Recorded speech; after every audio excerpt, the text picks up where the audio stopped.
আপনার আল্লাহর দরবারে গিয়ে জবাব দিতে হবে। তুমি প্রতি বছর হজে গিয়া খরচ করলা যেই টাকা,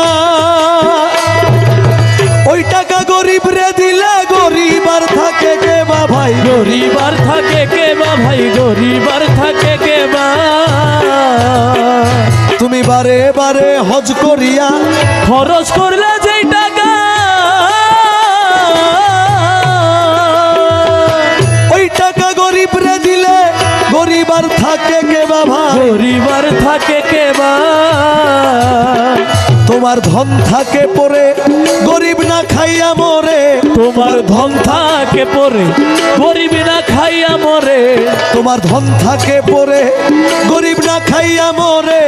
আমি উচিত কথা বললে পরে, উচিত কথা বললেই পরে, আসল কথা বললে পরে দেশে থাকতে পারি না। শুধু মসজিদ